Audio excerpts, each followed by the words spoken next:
want to get a little bit of a recap of what was going on up in Hartford and stuff that you were working on and involved with, because you have done some great work with some of the committees in Hartford. Yeah, well, thanks, Bart. I'm enjoying it. I'm currently on the Judiciary Committee, Transportation Committee, and I'm ranking member on the Environment Committee. I've kind of stuck with environment and judiciary because, as you know, I worked for the judicial branch for almost 30 years. And then I love the Environment Committee because of my work with the Candlewood Lake Authority for almost 15 years. And then that third committee, I kind of bounce around so I can learn more about all different things, because when you get thrown into a committee setting, you really have to immerse yourself and learn it. Everyone cares about the environment, and we certainly try and do our best to pass bills to protect the environment and protect the people of Connecticut.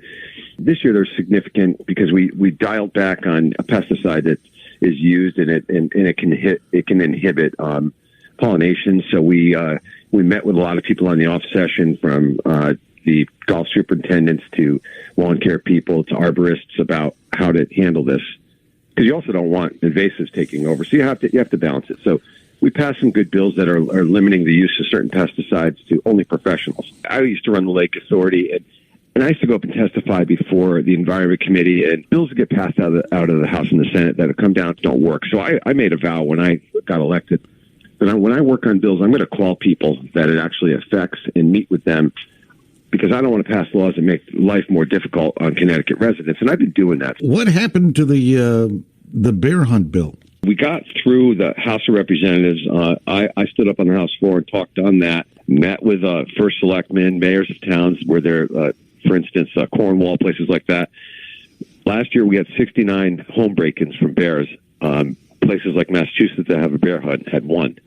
So based on the facts we're hearing from bear biologists like Jason Hawley at DEEP, saying this is a way to change bear behavior, it didn't get through the Senate.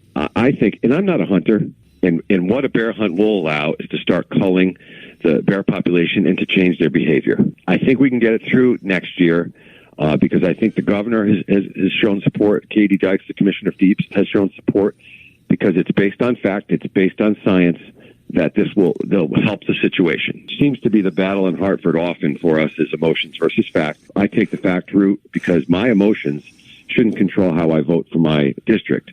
It should be based on fact and how it affects the people of the district and the people of Connecticut. Now, you guys have to deal with the serious issues, the serious business, and you did mention that you're involved with judiciary, enhanced penalties for reckless driving.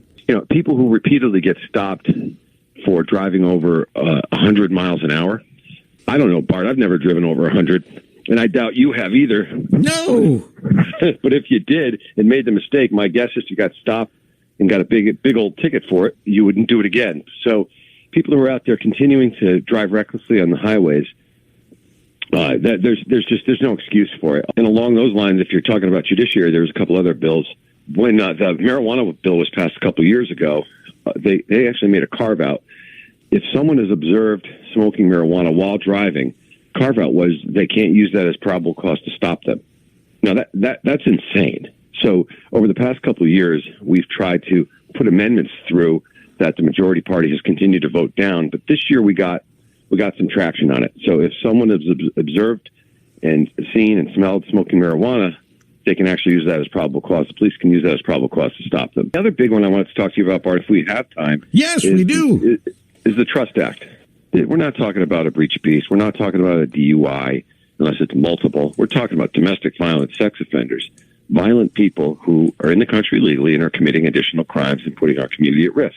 They're going after criminals that have been convicted and that are a problem in the community. And the Trust Act is trying to prevent communication between law enforcement agencies, and that's it.